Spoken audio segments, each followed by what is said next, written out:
Alors oui, je vous ai parlé de toutes les manettes, je vous ai parlé de la manette d'Xbox, celle qui est vraiment parfaite pour les pro gamers. Et bien là c'est pareil, j'ai une autre manette dont j'ai envie de vous parler qui est sortie chez PlayStation et qui est la deuxième génération donc de celle-ci. Donc en gros, qu'il puisse y avoir donc les gâchettes en arrière, la sensibilité qui puisse être paramétrée directement en temps réel sur le logiciel de la PlayStation 5. En gros, vous avez, si vous êtes sur la bonne vidéo, si vous recherchez une manette assez confortable, avec une meilleure prise en main, beaucoup plus lourde forcément, beaucoup plus maniable aussi, parce que forcément elle sera beaucoup plus simple que celle que vous avez, qui est plus classique, etc., qui est moins précise. Là, vous avez des accès qui sont bien mieux. D'ailleurs, j'aimerais bien revoir ça aussi chez Microsoft, donc une de chez manette officielle. Alors oui, on l'a aussi, mais peut-être forcément moins cher. On va voir un petit peu les comparatifs au niveau de celui-ci. Donc, comme je dis, les biens et aussi les inconvénients. Parce qu'il y en a, et il faut le dire. Donc, en gros, moi, ce que j'aime bien, parce que d'après, je l'ai eu un petit peu en main, etc. J'ai pu avoir une bonne prise en main et un très bon confort vraiment maximal. Une sacoche qui est très solide aussi pour l'amener partout. Un choix entre les palettes et les demi-cercles pour les boutons à l'arrière. Même avec des sticks concaves et aussi convexes. En gros, ceux qui sont avec un creux et ceux sans creux, hein, tout simplement. Donc moi je préfère avec creux, c'est une meilleure prise en main. C'est au choix, une partie logicielle impeccable. Pour ceux qui ont des grandes mains, c'est juste aussi parfait d'ailleurs pour cette prise en main de cette manette. On a aussi jusqu'à 30 profils changeables à la volée, donc ça c'est vraiment sympa aussi. Les sticks peuvent se retirer en cas de besoin, donc si vous avez besoin de changer, etc., c'est vraiment un plus. D'ailleurs, au niveau des points négatifs que j'aurais à parler sur celle-ci, on va après rentrer en détail sur cette DualSense Edge. Donc en gros, on a un prix plutôt élevé, un aspect de démontage peu clair qui n'est pas forcément très indicatif. D'ailleurs, seuls les pro gamers en auront vraiment besoin, oui et non, parce qu'après, même à titre indicatif, si vous êtes quelqu'un qui joue énormément, vous n'êtes pas obligé d'être un pro gamer, vous serez quand même plus à l'aise avec ce genre de manette, avec les palettes à l'arrière, c'est toujours plus sympa. Et au moins, on a quand même d'accès à des raccourcis beaucoup plus rapides et beaucoup plus simples que les gâchettes qui sont en avant. Donc ça dépend de chacun au niveau de son confort. D'ailleurs, j'aurais même aimé un peu plus de folie au niveau du design parce que ça reste vraiment classique. On reste vraiment sur un design vraiment des plus classiques, juste un petit peu plus épaisse que la première que vous connaissez de la manette de PlayStation. Une batterie moins bonne que la DualSense classique, même malgré ça. Et les fonctionnalités déjà présentes dans la première manette ne sont pas forcément améliorées plus que ça. Voilà. Et c'est une concurrente de la Elite 2 série 2 pour ceux qui veulent savoir un petit peu. J'en avais fait une vidéo dessus d'ailleurs qui vous avait beaucoup intéressé. Merci beaucoup pour ce retour. N'hésitez pas à aller la voir parce que je pense qu'elle peut vous intéresser si vous cherchez une manette encore plus complète. Pour moi, la Elite 2 est bien parfaite parce qu'elle pourra se mettre aussi sur PC comme sur console. Alors oui, cette manette-là, vous allez me poser la question, elle sera possible parce que les manettes de PlayStation 5 peuvent se mettre entièrement sur... c'est possible de les mettre sur Steam, etc. Il n'y a aucun souci, moi je l'ai déjà fait. Et celle-ci sera aussi, la Edge, possible de le mettre sur PC. Mais c'est beaucoup plus compliqué à mettre en place, etc. Par le Bluetooth, il y a des tutoriels qui existent pour ça, que je vous invite à aller voir. Alors, elle a vraiment cherché à séduire vraiment les pro gamers pour cette manette-là. Qui veulent un pad un peu performant et customisable et agréable d'ailleurs en même, mais aussi ceux qui cherchent d'ailleurs le confort absolu en jeu. Ben, pour vous, en vrai, vraiment, c'est une bonne en soi, c'est une bonne manette. Je trouve un peu cher. Je l'aurais vu un petit peu moins cher par rapport à sa concurrente qui est la Elite 2 principalement. Il faut savoir que la Xbox Elite 2 est vendue aux alentours de 149 € et je la trouve bien plus intéressante par rapport à la DualSense Edge qui est à 240 € environ. Bon, des fois 220, elle aussi un petit peu à ces prix-là, entre 220 et 300 €. Bon, voilà, en règle générale. Donc c'est voilà, c'est 200 € minimum. Après, est-ce qu'elle baissera de prix? C'est possible aussi. Là, à l'heure actuelle, elle est à 239 € chez Amazon. Je vous mettrai le lien en description si vous êtes intéressé.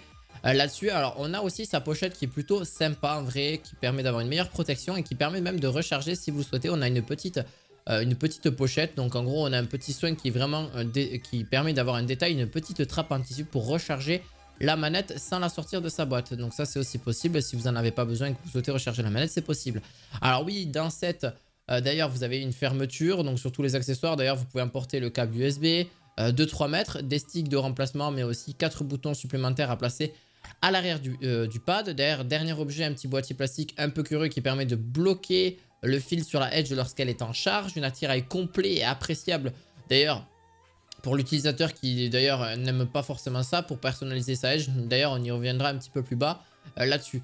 On reprend d'ailleurs dans les grandes lignes la DualSense classique, si ce n'est qu'elle est un petit peu plus grosse, enfin un petit peu plus grande, mais c'est très léger.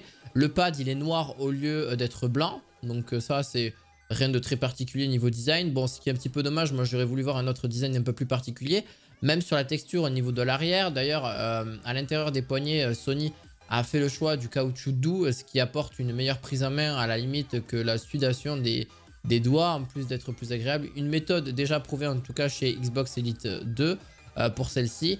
C'est pour ça que je vous fais un petit peu cette différence là. D'ailleurs, même la dimension et la même ergonomie que sa grande sœur. D'ailleurs, on retrouve même les fameux sticks symétriques. Toutefois, elles se montrent beaucoup plus lourdes parce qu'accusant 330 grammes sur la balance contre la classique à 280 grammes. Mais ça, c'est normal.